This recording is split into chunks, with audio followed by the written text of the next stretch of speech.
کہ جو اس ملک میں طاقتور لوگ ہیں، میں نے ان کو واضح طور پہ یہ بتایا تھا کہ یہ ہم بڑی مشکل سے ہم نے اپنی معیشت کو سنبھالا ہوا ہے. اگر اس ملک میں سیاسی استحکام نہ رہا، اگر آپ نے یہ پولیٹیکل ڈیسٹیبلائزیشن ہونے دی، کیونکہ پاور تو جس کے پاس ہے وہ روک سکتے تھے یہ جو سازش ہوئی ہے ہمارے خلاف. میں نے تب کہا اور میں نے شوکت ترین کو بھی کہا کہ ان کو بتاؤ کہ ایک دفعہ ہماری سیاسی استحکام نہ رہا، یعنی یہ جو ووٹ آف نو کانفیڈنس یہ جو دائر کر رہے ہیں اور پولیٹیکل انسٹیبلٹی آ رہی ہے، اس کا ڈائریکٹ امپیکٹ پڑے گا ہماری معیشت پہ. معیشت جو ہوتی ہے وہ ریلیٹڈ ہوتی ہے آپ کی سیاسی استحکام کے ساتھ. جیسے ہی آپ کا سیاسی استحکام بکھرتا ہے، معیشت بھی بکھرتی ہے، لوگوں کا کانفیڈنس چلا جاتا ہے. تو میں یہ ذرا آپ کو فگر دیتا ہوں کہ ہماری رسک ریٹنگ 4 مارچ کو 5% تھی، یا صرف 5% لوگ سمجھتے تھے کہ ہم اپنے قرضے یعنی واپس نہیں کر سکیں گے، یعنی رسک ہے پاکستان صرف 5%. جیسے ہی انہوں نے vote of no confidence table کی اسمبلی میں، 4 دنوں کے اندر وہ وہاں سے گئی 5% سے دگنی ہو کے 9% پہ چلی گئی. صرف کیونکہ جیسے ہی ان کو لگا کہ اب پولیٹیکلی سٹیبل نہیں ہوگا ملک، پولیٹیکل انسٹیبلٹی ہوگی، دگنی ہوگی رسک ریٹنگ. اور آج کیا ہے؟ آج پاکستان کی جو رسک ریٹنگ ہے 22.7 ہے. 22.7 کا مطلب یہ ہے کہ ہمارے لیے باہر سے یہ جو ہمارا $30 ارب کی فائنینسنگ کروانی ہے، اس کو فائنینس کرانا مشکل ہو جائے گا. جو بینکس ہیں وہ ہمیں پیسے دیتے ہوئے ڈریں گے کیونکہ رسک پہنچ گئی ہے 22.7%. میری جو یہ صرف میڈیا ٹاک اس لیے ہے، میں پھر سے یہ کہتا ہوں کہ اگر جلدی سے جلدی صاف اور شفاف الیکشن کرواؤ، مجھے اس کا کوئی اتنا زیادہ فائدہ نہیں ہے پرسنلی اس وقت، کیونکہ ہمارا تو اللہ کا کرم ہے کہ جیسے جیسے یہ ملک اس طرف لے کے جا رہا ہے، مہنگائی بڑھ رہی ہے، ان کی شکلیں دیکھ رہے ہیں، اپنے کرپشن کیسز بچا رہے ہیں، ملک سنبھالا نہیں جا رہا. ہمارا تو گراف اوپر جا رہا ہے لیکن ملک نیچے جا رہا ہے.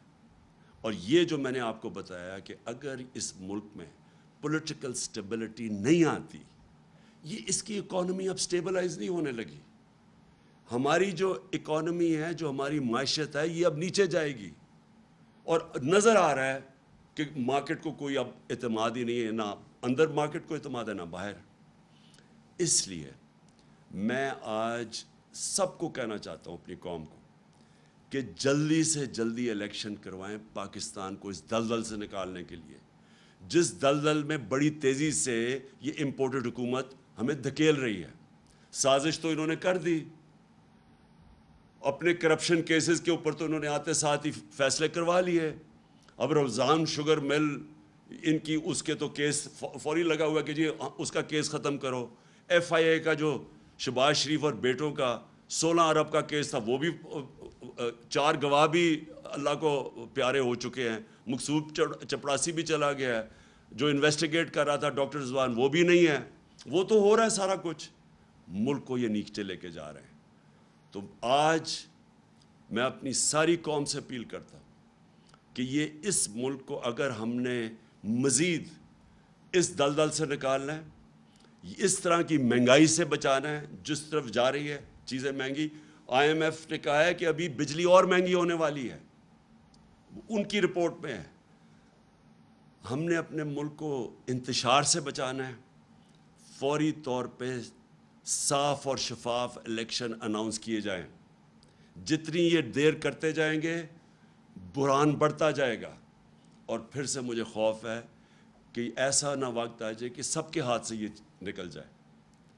میں آخر میں صرف ایک چیز سے ختم کرتا ہوں کہ بجائے اس کے کہ ہم صبر سے یہ ساری جس طرح کے ہمیں دیوار سے لگایا جا رہا ہے، کیسز کی بارش ہوئی ہے، کبھی دہشت گردی کا کیس اور کبھی کوئی کیس، اور ہر دوسرے دن کوئی نئی FIR اور جو ہمارے لوگوں کے اوپر دبایا جا رہا ہے، میڈیا ہاؤسز، میڈیا کے اندر جو صحافی جو لگتا ہے کہ ہمیں سپورٹ کر رہے ہیں، ان کے پیچھے پڑے ہوئے ہیں. اس سے ملک نہیں سدھرنے لگا. اگر کسی کا خیال ہے کہ یہ فیشسٹ ٹیکٹکس سے یہ کسی طرح یہ زیادہ دیر ٹھہر جائیں گے، یہ ملک کو ہی نقصان پہنچا رہے ہیں. کوئی نہیں روک سکتا اس ملک میں انتشار کو اگر اسی طرح یہ چلتے رہے. اور میں دیکھ رہا ہوں جس طرح دیوار کے لگایا جا رہا ہے. میں آج صرف اس چیز پہ ختم کرتا ہوں کہ یہ زیادہ دیر اب ہمارا صبر نہیں رہے گا. اگر یہ اسی طرح چلتے رہے اور ملک کو اسی طرح نیچے لے جاتے رہے تو ہمیں پھر ایک کال دینی پڑے گی اپنی عوام کو.